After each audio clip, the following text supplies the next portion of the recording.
nama Bapa dan Putra dan Roh Kudus. Amin. Shalom alaihim bisem Yesua Hamashiach. Berjumpa kembali dengan saya, Dorotheus Gunawan, dalam program The Bridge of Ancient Faith. Melalui video saya kali ini, saya memberikan sanggahan terhadap beberapa statement yang dilontarkan oleh saudara-saudara kita, yaitu Pak Yosua Tewuh dan Pak Suhento Liau. Sanggahan ini tidak lain adalah untuk memberi pemahaman dan pendidikan yang benar bagi kalangan umat Kristen, khususnya di Indonesia. Saudaraku, ini adalah bagian ketiga dari video sanggahan saya. Pada bagian ini saya akan menjelaskan mengenai apa yang dimaksud dengan menyembah Bapa di dalam roh dan kebenaran, seperti apa yang tertulis di dalam Yohanes 4 ayat 23. Saudaraku, ayat ini banyak disalah mengerti dan disalah tafsirkan oleh beberapa kelompok denominasi kekristenan. Baiklah, untuk menjelaskan hal ini, baiknya kita akan mendengarkan statement apa yang dilontarkan oleh Pak Suhento mengenai hal ini. Perjanjian baru, Tuhan Yesus omong sama perempuan Samaria. Saatnya akan tiba dan sudah tiba sekarang. Penyembah-penyembah Allah yang benar akan menyembahnya di dalam roh dan kebenaran. Artinya apa? Tidak ada lagi ritual. Tidak ada lagi ritual karena menyembah dengan hati. Iya. Jadi menyembah yang dengan hati itu tidak lagi terikat oleh waktu. Tidak lagi terikat oleh tempat. Dan tidak lagi terikat sikap badan kita. Karena yang menyembah itu hati. Yang dulunya ada di ibadah simbolik. Betul. Nah, oleh sebab itu ibadahnya orang Kristen itu adalah dengan hati. Ya, dan terjadi setiap saat. Iya. Sepanjang waktu. Iya. Sikap hati. Dimanapun dia berada. Betul. Maka itu tidak ada orang Kristen, mestinya tidak ada tempat ibadah. Tidak ada lagi tempat. Saudaraku, menurut Pak Suhento, ayat ini berarti orang Kristen tidak ada lagi yang namanya ritual. Benarkah yang dimaksud oleh ayat tersebut? Bahwa Tuhan Yesus meniadakan ritual seperti apa yang dinyatakan oleh Pak Suhento? Baiklah, kita akan melihat apa yang dimaksud dengan ritual secara umum. Dalam Kamus Besar Bahasa Indonesia, ritual artinya berkenaan dengan ritus. Dan ritus itu sendiri artinya tata cara dalam upacara keagamaan. Di dalam ensiklopedi Wikipedia, ritual adalah serangkaian kegiatan yang dilaksanakan terutama untuk tujuan simbolis. Ritual dilaksanakan berdasarkan suatu agama atau bisa juga berdasarkan tradisi dari suatu komunitas tertentu. Kegiatan-kegiatan dalam ritual biasanya sudah diatur dan ditentukan dan tidak dapat dilaksanakan secara sembarangan. Dan perlu kita ketahui bahwa setiap agama memiliki ritual masing-masing dengan cara yang berbeda-beda. Saudaraku, apakah yang dikatakan oleh Tuhan Yesus di dalam Yohanes 4 ayat 23? Maksudnya adalah bahwa ia ingin menghilangkan ritual? Jika itu yang dimaksudnya, maka mengapa murid-murid Tuhan Yesus sendiri masih melakukan ritual? Dan itu tercatat di dalam Kisah Para Rasul 13 ayat 2, di mana para murid melakukan liturgi dan berpuasa. Kata liturgi itu adalah merujuk kepada ritus atau upacara penyembahan. Bahkan Tuhan Yesus sendiri melakukan ritual di dalam Ibrani 8 ayat 2. Di dalam ayat-ayat tersebut sangat jelas, baik murid-murid Tuhan Yesus sendiri maupun Tuhan Yesus melakukan liturgi. Nah, liturgi ini merupakan ritus atau upacara penyembahan kepada Allah. Mungkinkah para rasul dan Tuhan Yesus sendiri lupa akan apa yang ia katakan? Tentu tidak. Jadi apa yang dimaksud oleh Tuhan Yesus di dalam Yohanes 4 ayat 23?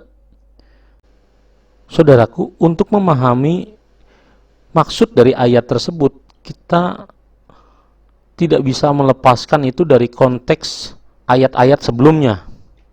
Oleh sebab itu, baiklah kita akan membaca mulai dari ayat yang ke-20. Dikatakan oleh wanita itu, nenek moyang kami menyembah di atas gunung ini, tetapi kamu katakan bahwa Yerusalemlah tempat orang menyembah. Ayat 21, kata Yesus kepadanya, percayalah kepadaku, hai perempuan, saatnya akan tiba bahwa kamu akan menyembah Bapa, bukan di gunung ini, dan bukan juga di Yerusalem. Kamu menyembah apa yang tidak kamu kenal. Kami menyembah apa yang kami kenal. Saudaraku, ini adalah pertemuan Tuhan Yesus dengan seorang wanita Samaria di sumur Yakub. Diketahui di dalam gereja-gereja timur, wanita Samaria ini bernama Fotini. Ketika Fotini bertanya di mana dan bagaimana seharusnya menyembah Allah yang benar, ia mengajukan pertanyaan-pertanyaan tentang masalah ini langsung kepada Yesus Kristus yang ia percayai adalah Sang Mesias. Ada perbedaan teologis, saudara, ya, perbedaan teologis dan spiritual antara orang Yahudi dan orang-orang Samaria. Wanita Samaria ini ingin memastikan mana ibadah yang benar, mana penyembahan yang benar yang dilakukan oleh nenek moyangnya kah yang menyembah di Gunung Gerizim, atau bangsa Israel yang menyembah di Yerusalem. Saudaraku, sungguh dalam ketulusannya ia ingin mendapatkan konfirmasi dari Tuhan Yesus Kristus mana ibadah yang benar. Saudaraku, jawaban apa yang diberikan oleh Tuhan Yesus? Ternyata Tuhan Yesus tidak mengangkat salah satu dan juga tidak mengangkat keduanya, baik penyembahan orang Samaria di Gunung Gerizim maupun penyembahan orang Israel di Yerusalem. Sebaliknya, Yesus mengatakan bahwa penyembahan yang benar tidak lagi berpusat pada tempat yang mereka percayai selama ini sebagai satu-satunya tempat penyembahan kepada Allah. Mengapa? Karena realitas penyembahan yang benar sedang terpenuhi melalui kehadiran Kristus dalam inkarnasinya sebagai manusia. Ia adalah bait suci yang hidup dan yang sejati. Masih ingatkah kita apa yang dikatakan oleh Tuhan Yesus Kristus di dalam Yohanes 2 ayat 19 sampai 21? Di sana dikatakan, jawab Yesus kepada mereka, rombak bait Allah ini, dan dalam 3 hari aku akan mendirikannya kembali. Lalu kata orang Yahudi kepadanya, 46 tahun orang mendirikan bait Allah ini, dan engkau dapat membangunnya dalam 3 hari? Tetapi yang dimaksudnya dengan bait Allah ialah tubuhnya sendiri. Saudaraku yang dikasihi Tuhan, kehadiran Kristus dan inkarnasinya menjadi manusia ini membawa realitas baru terhadap penyembahan kepada Allah. Mengapa? Karena melalui pribadinya, melalui dirinya sendiri, ia mempersatukan seluruh umat manusia. Tidak ada lagi tembok pemisah antara orang Yahudi dan non-Yahudi, antara orang Samaria dengan orang Israel. Di dalam Efesus 2 ayat 12 dikatakan bahwa waktu itu kamu tanpa Kristus tidak termasuk kewargaan Israel dan tidak mendapat bagian dalam ketentuan-ketentuan yang dijanjikan, tanpa pengharapan dan tanpa Allah di dalam dunia. Tetapi sekarang di dalam Kristus Yesus, kamu yang dahulu jauh sudah menjadi dekat oleh darah Kristus, karena dialah damai sejahtera kita yang telah mempersatukan kedua pihak dan yang telah merubuhkan tembok pemisah, yaitu perseteruan. Saudaraku, kita adalah orang-orang yang tidak mengenal Allah sebelumnya. Sebagaimana orang Samaria dikatakan bahwa kamu tidak mengenal apa yang kamu sembah. Kita tidak mengenal Allah. Tetapi kita bersyukur melalui Yesus Kristus kita dipersatukan dan menjadi umat pilihan Allah yang memperoleh bagian dari janji-janji Allah. Kita kembali kepada kitab Yohanes 4 ayat 23. Sebab keselamatan datang dari bangsa Yahudi, tetapi saatnya akan datang dan sudah tiba sekarang bahwa penyembah-penyembah benar akan menyembah Bapa dalam roh dan kebenaran. Sebab Bapa menghendaki penyembah-penyembah demikian. Allah itu roh, dan barang siapa menyembah Dia harus menyembahnya di dalam roh dan kebenaran. Saudaraku yang dikasihi Tuhan, kita pada mulanya adalah orang-orang yang tidak mengenal Allah. Bahkan orang Samaria pun dikatakan mereka menyembah Allah yang tidak mereka kenal. Lalu bagaimana kita yang adalah orang-orang yang tidak mengenal Allah ini dapat menjadi penyembah-penyembah yang benar?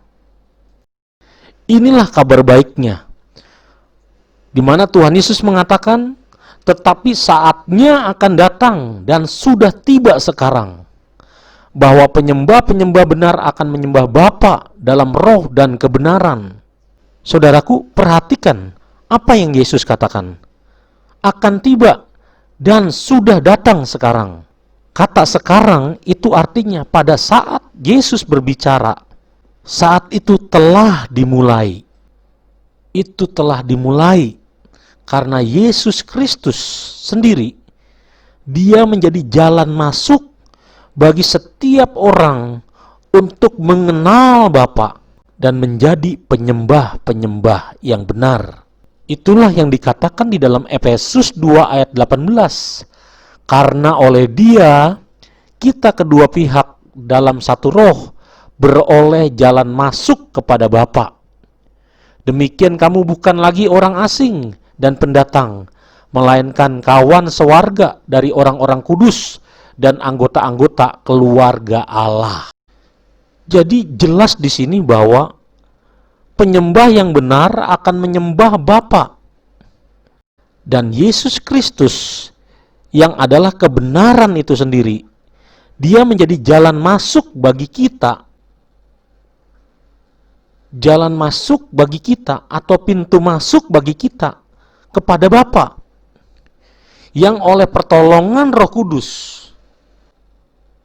yang melahirkan kita kembali menjadi manusia baru sebagai keluarga Allah, sebagai anggota-anggota keluarga Allah dan kawan sewarga dari orang-orang kudus. Dengan demikian, penyembahan kepada Bapa yang adalah Allah itu sendiri telah disentralisasi di dalam Kristus Yesus, sehingga melalui pribadi Kristus ini orang-orang dilahirkan kembali oleh Roh dan menjadi bagian dari warga kerajaan Allah. Melalui pribadi Yesus Kristus, bangsa-bangsa lain yang tidak mengenal Allah dipersatukan menjadi satu kesatuan sebagai umat pilihan Tuhan yang menerima janji-janji Allah yang diberikan kepada Abraham, Ishak, dan Yakub, akhirnya sampai kepada bangsa-bangsa lain. Saudaraku, di dalam percakapannya Tuhan Yesus dengan wanita Samaria ini, Tuhan Yesus mengatakan, kamu menyembah apa yang tidak kamu kenal. Kami menyembah apa yang kami kenal. Saudaraku, Tuhan Yesus menyatakan satu kebenaran, bahwa bangsa lain di luar bangsa Israel, mereka tidak mengenal Allah, bahkan mereka tidak mengenal apa yang mereka sembah. Ya, memang tidak satu orang pun dapat mengenal Allah dan dapat menyembah Allah dengan benar tanpa Allah sendiri yang menunjukkan kepada kita bagaimana seharusnya kita dapat mengenal dan menyembah Dia. Oleh sebab itu, kehadiran Yesus Kristus ke dalam dunia ini, Dia membawa seluruh kepenuhan kebenaran bagaimana manusia dapat mengenal Allah melalui pribadinya yang adalah kebenaran itu. Dengan demikian, setiap orang melalui pribadi Kristus Yesus ini akhirnya dapat mengenali Allah yang benar dan dapat menyembah Allah dengan benar. Saudaraku yang dikasihi Tuhan, penyembahan yang benar ini berkaitan dengan mengenal Allah yang benar dan keselamatan. Di dalam Yohanes 17 ayat 3 dikatakan, inilah hidup yang kekal itu, yaitu bahwa mereka mengenal Engkau, satu-satunya Allah yang benar, dan mengenal Yesus Kristus yang telah Engkau utus. Saudaraku, tidak mengenal Allah yang benar, seseorang bukan hanya membuat penyembahannya salah alamat, melainkan juga membawa orang kepada kebinasaan. Melalui Yesus Kristus, kita dapat mengenal Allah yang benar sebagai Bapa, dan melalui Kristus pula kita dapat mendapatkan aliran air kehidupan.